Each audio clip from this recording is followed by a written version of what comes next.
Something I wanted to also make sure I ask you about, because this fascinates me about you, and I'd be kicking myself if I didn't ask you a little bit more, because we blew right past CERN, and I realized you were being a little bit self-effacing. Oh, it's just theoretical particle physics. It's not a big thing.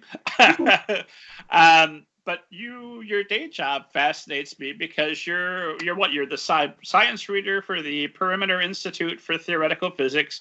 Probably that role has changed since I work there. Um, how is that writing different from your fiction, and how is it possible that you can be so very right-brained and left-brained, or is that a myth that we've been taught and you can do both at the same time anytime you want? Yeah, that's totally a myth. The right brain, left brain thing is, I don't know, it somehow entered pop psychology, but it has very little basis in neuroscience, and neuroscience is something I'm super interested in, so I am tempted to go off on a complete tangent. But instead, I'll just say that science is full of daydreamers. It's full of people who are just, living this sustained dream. There's one guy in our building who's reinventing quantum field theory, and one of these days I'm going to run him over in the parking lot. We have this kind of tally of which researcher is most likely to die in traffic. And, so there's this one really, really smart mathematical physicist who is literally rewriting the roots of quantum field theory, who's just lives in a little space of his own. Just a delightful human being. But so to clarify for listeners, you're going to run him over because he won't see you coming, and you'll miss him, not because you're targeting him. Not because I'm kidding, no. Just because he's wandering in traffic. He's a daydreamer, and Perimeter. It's not a big. There are about 150 scientists in the building on any given day, so it's not huge. It's not a university. But it has a chamber orchestra. We have that many classically trained musicians that's one of the things they do for fun.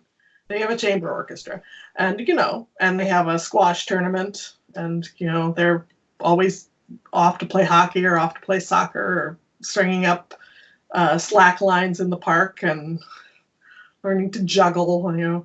I just was talking to one of the postdocs yesterday. She's gone off. I think she's a faculty member somewhere now, but when she was a postdoc recently. And she's become a world-class ultra-marathoner. So, they're not just brains on legs. They're daydreamers who are deeply involved in the world. And it's fun to be with them. So, and on the other hand, so physicists can be very right-brained, or what you think of as right-brained, very wool-gathering, very interested in subtle and unseen connections and not straight ahead linear kind of thoughts. Whereas writers, sometimes you just got to go straight down the middle of your linear thought and tick off every single box. Sometimes it requires just intense logical concentration, maps and charts and, timelines and that kind of thing. So I think that's probably a myth. That our worlds are that far apart. Usually our academic training is that far apart, but our brains aren't really that far apart. Something that really interested me is I read part of an interview with you that you said that when you were younger, you were trying to decide whether you wanted to be a theoretical physicist or you wanted to be a writer. What? Those are the choices? Was the third one, I don't know, Olympic athlete? That's something else. What was it that made you choose science, and then what was it that brought you back to writing? Or have you ever had to choose? Have you always had both? You go off to university and it's really hard to major in both. Theoretical physicists and only theoretical physicists are probably going to care when I say I'm actually more interested in the experimental side because I like to get my hands dirty. There's a cultural divide. I was just reading a introductory article to something. I don't remember what, but the introductory article started like, this is an introductory text, which means it's suitable for experimental physicists or theorists who don't mind getting caught reading something dumb. I'm like, okay, this is the culture of physics in a nutshell. The theorists look down on the experimentalists, and the experimentalists are like, yeah, you come over here and lay cable trays. You try it, bucko. What are you doing over there? You're not doing any experiments. So I like the experimental side of things. But I worked with theorists now. What on earth was I saying? Oh, you can't major in both. I tried. I really tried to major in both, but at a certain point you have to pick. And I picked physics because I figured I could keep writing on my own, whereas physics is something that's quite difficult to do on your own. Especially, high energy particle physics is not something you can just set up in your backyard. So yeah, I picked physics. Then I went to graduate school, where a number of things happened to me, including getting quite sick. But my eventual realization was I like learning about physics a lot more than I like actually doing physics. I like that moment of understanding. I like grappling with a big idea, with an experiment, or just with a text until something comes clear in my head. I love that. Doing it, not so much. When I worked at CERN as a graduate student, you may have heard there's a big experiment called CMS, the Compact Muon Solenoid. You've seen pictures of it. It's huge. It's this big, round, space-age looking thing. It's like 3 stories tall, and it's all made of like tiny little Lego blocks about yay big. And they're all glued together, right? So I was the person who tested the glue to make sure it wasn't going to melt in the high radiation environment. That's an important job. It's an important job, and one you should give to your junior graduate students. I would like to point out that it has not melted in the high radiation environment. Go team. But that's really not a lot of fun. That kind of the endless grind of it is not a lot of fun. The endless bashing your head against a problem that's stumped people for, how long were we looking for the Higgs boson? About 40 years. Really not a fabulous, some people just thrive on that. Some people thrive on impossible problems, and some people write novels.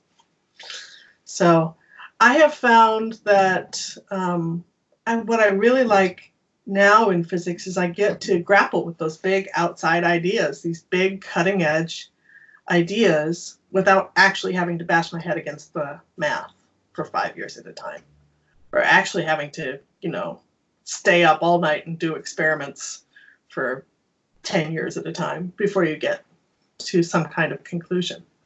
So I just interviewed Carlo Rovelli, who wrote 7 Brief Lessons of Physics. He's really good. And he has this brand new idea about black hole to white hole transitions. And so I spent a couple weeks reading papers on black hole to white hole transitions and on loop quantum gravity until I get enough of an idea of it in my head that I can put it on paper in 1,000 words. And that is a great joy. That is just building that kind of understanding for myself is a great joy. And building it on the timeline of a writer is much more satisfying for me than building it on the timeline of a researcher, where you only get that experience once every, I don't know, I think Rovelli's been working on this project for 4 or 5 years now. So, as opposed to a novel, I don't know, how long does a novel take you to finish? Depends on the novel, but 4 or 5 years doesn't sound completely out of whack. 2, 1, 2, realistically 2. I'm writing 2 at the moment, and they've each been going for about 1.5 years, and they're each about half done. So I'm fascinated by this. In part, it's you're Blade the Daywalker. You're walking in both worlds, because you're working that perimeter part of the time, and you're going in there. So how is that different writing there, and how does your approach to writing change with that versus when you're in your garden shed, and it's time to write your next novel? They're really quite different. They have words in common, clearly. I mean, they're both crafts that are basically made out of words. But like this Rovelli piece that I just did, it's about 1,200 words long. And it took me a couple weeks to really nail it, because most of it is, building a new understanding in my head. And, you know, that understanding is out there. I don't need to create it. I just need to attain it somehow. Whereas I think writing is a lot more like being a researcher. It's much more putting your time in and slowly discovering things. I don't know, we want to talk plotters versus pantsers, which I think is an artificial distinction. I never outline. I've tried so hard. I think it would probably make my life easier if I could do it. Sorry, I'm making sure my dog isn't eating that. No, she's not. There's an ice melting salt on the deck, like a bag full, and I don't know if it's safe for animals. And I would really hate to see her eat a bag full of salt in any case. And she's a moron, so she might. She seems fine. Okay. Even safe, it seems like just a bad idea. Yeah. So I think being a writer is a lot more like being a researcher. It's, I'm one of those writers, I think a better distinction than plotter versus pantser is like into inductive versus deductive writers. You know, there are